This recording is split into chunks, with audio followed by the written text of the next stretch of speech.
தரணி வாழ் தமிழர்களின் இதய ஒலி தமிழன் 24.com. 5 ஆண்டுகால விவாகரத்து வழக்கு ஆவணங்களை கிழித்து நீதிமன்றத்தில் சேர்ந்த தம்பதியினர். என்னை கைது செய்ய வேண்டாம், கோட்டாபய ராஜபக்ஷ நீதிமன்றத்தில் மனு. யாழில் தேங்காய் மட்டைகளுடன் நீண்ட காலமாக அரங்கேறிய சட்டவிரோத செயல், காட்டிக் கொடுத்த ரகசிய தகவல்.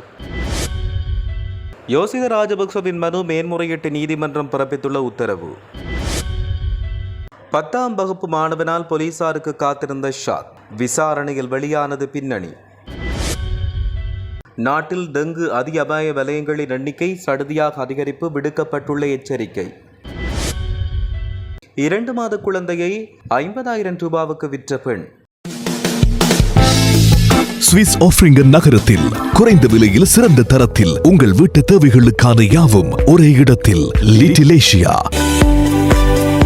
இங்கே தாயகத்தில் இருந்து தரமான மரக்கறி, ஃப்ரெஷ்ஷான இறைச்சி, சுவையான மீன் வகைகள் மற்றும் ஆசிய, ஆப்பிரிக்க, தாய்லாந்தில் இருந்து இறக்குமதி செய்யப்பட்ட பலசரக்கு பொருட்கள் அனைத்தும் ஒரே கூரையின் கீழ். உங்கள் ஷாப்பிங்கை இனிமையாக்க 200க்கும் மேற்பட்ட கார் பார்க்கிங் வசதி.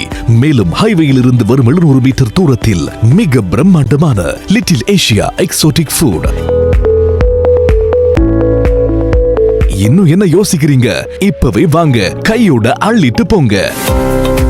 Little Asia exotic food, park வெக் 2, 4665 ஆஃப்ட்ரிங்கன். தொடர்புகளுக்கு 0627 981111. தொடர்பென விரிவான செய்திகள்.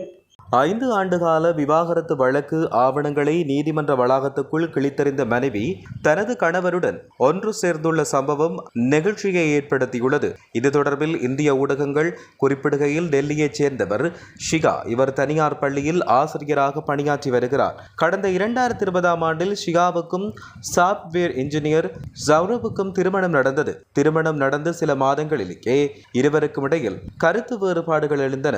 கணவர் வீட்டை விட்டு வெளியேறிய ஷிகா தனது தாய் வீட்டில் தனியாக வசித்து வந்தார். கணவர் சௌரவிடமிருந்து விவாகரத்து கோரி டெல்லி குடும்ப நல நீதிமன்றத்தில் அவர் வழக்கு தொடர்ந்தார். இந்த வழக்கு சுமார் 5 ஆண்டுகளாக நீதிமன்றத்தில் நடைபெற்றது.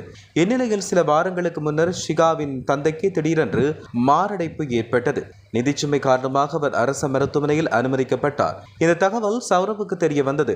உடனடியாக மருத்துவமனைக்கு சென்ற அவர் குருகிராமில் உள்ள தனியார் மருத்துவமனையில் மாமனாரை சேர்த்தார். மருத்துவ சிகிச்சைக்கான முழு செலவையும் அவரை ஏற்றுக்கொண்டார். இதன் காரணமாக இரு குடும்பங்களுக்கும் இடையில் மனக்கசப்பு குறைந்தது.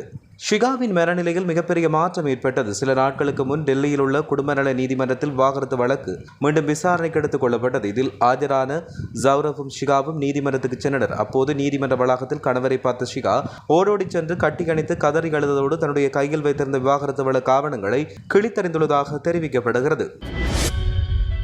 உயிர்த்த ஞாயிறு பயங்கரவாத தாக்குதல் தொடர்பில் மேற்கொள்ளப்பட்டு வரும் விசாரணைகளுக்கு அமைய பயங்கரவாத தடுப்புச் சட்டத்தின் கீழ் தன்னை கைது செய்வதை தடுக்கும் உத்தரவை பிறப்பிக்குமாறு கோரி முன்னாள் ஜனாதிபதி கோட்டாபய ராஜபக்ஷ மேன்முறையீட்டு நீதிமன்றத்தில் மனு தாக்கல் செய்துள்ளதாக தகவல் ஒன்று வெளியாகியுள்ளது.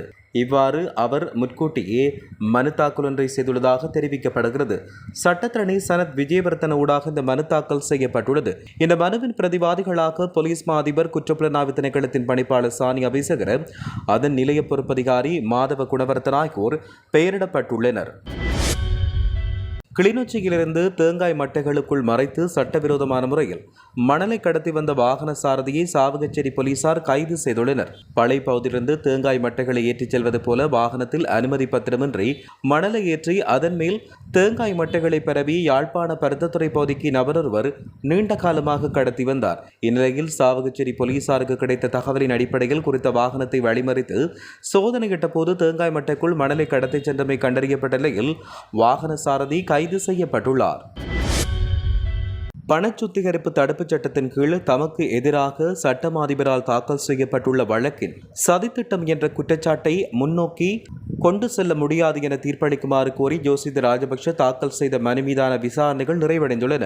இது தொடர்பான தீர்ப்பு வரும் ஜூலை மாதம் 3ஆம் தேதி வெளிப்படுத்தப்படும் என்று மேன்முறையீட்டு நீதிமன்றம் அறிவித்துள்ளது. இந்த மனு விசாரணைக்கு எடுத்துக் கொள்ளப்பட்ட போது மனுதாரரான யோசித ராஜபக்ஷ சார்பில் சட்டத்தரணி ஹபில் பாரிஸ் கருத்துக்களை முன்வைத்தார். இதேவேளை சட்டமா அதிபர் சார்பில் பிரதி சொலிசிட்டர் ஜெனரல் ஜனக பண்டார் ஆஜராகி கருத்துக்களை முன்வைத்திருந்தார். அம்பலாங்கொட மடம்பே சுதுவெல்ல பகுதியில் 15 வயது பாடசாலை மாணவர் ஒருவர் 5 லட்சம் ரூபாய் மதிப்புள்ள போதைப் பொருட்களை வைத்திருந்ததாக சந்தேகத்தின் பேரில் கைது செய்யப்பட்டுள்ளார். சந்தேகத்துக்குரிய மாணவரின் தொலைபேசியை சோதனை செய்த பொழுது பிரபல பாதாள உலக தலைவரான வழிகாட்டலின் கீழ் ஈஸி கேஸ் முறையில் போதைப் பொருள் கடத்தலில் ஈடுபட்டுள்ளமை தெரியவந்தது. ரகசிய தகவலின் அடிப்படையில் சந்தேக நபரை சோதனையிட்ட போது அவரிடமிருந்து 10 கிராம் மற்றும் 600 மில்லிகிராம் போதைப் பொருள் மீட்கப்பட்டுள்ளதாக போலீசார் தெரிவித்தனர். நாட்டில் டெங்கு நோய் தாக்கத்தின் வீரியம் தற்போது ஒரு பாரிய தொற்று நோய் மட்டத்துக்கு தீவிரமடைந்துள்ளதாக நிர்வாக சபைகள் மாகாண சபைகள் தெரிவித்துள்ளது. இதன் காரணமாக நாடளாவிய ரீதியில் இதுவரை அடையாளம் காணப்பட்ட 74 டெங்கு அதி அபாய வலயங்களின் எண்ணிக்கை தற்போது 84ஆக அதிகரிக்கப்பட்டுள்ளது.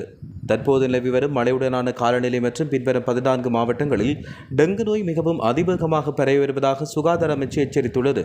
கொழும்பு, கம்பகா, கடுத்துறை, காலி, மாத்தறை, அம்பாந்தோட்டை, குருநாகல், புத்தளம், ரத்தினபுரி, கேகாலை, கண்டி, மாத்தளை, மட்டக்களப்பு, பதுளை ஆகிய மாவட்டங்களில் டெங்கு நோய் வேகமாக பரவி வருவதாக தெரிவிக்கப்பட்டுள்ளமையும் குறிப்பிடத்தக்கது.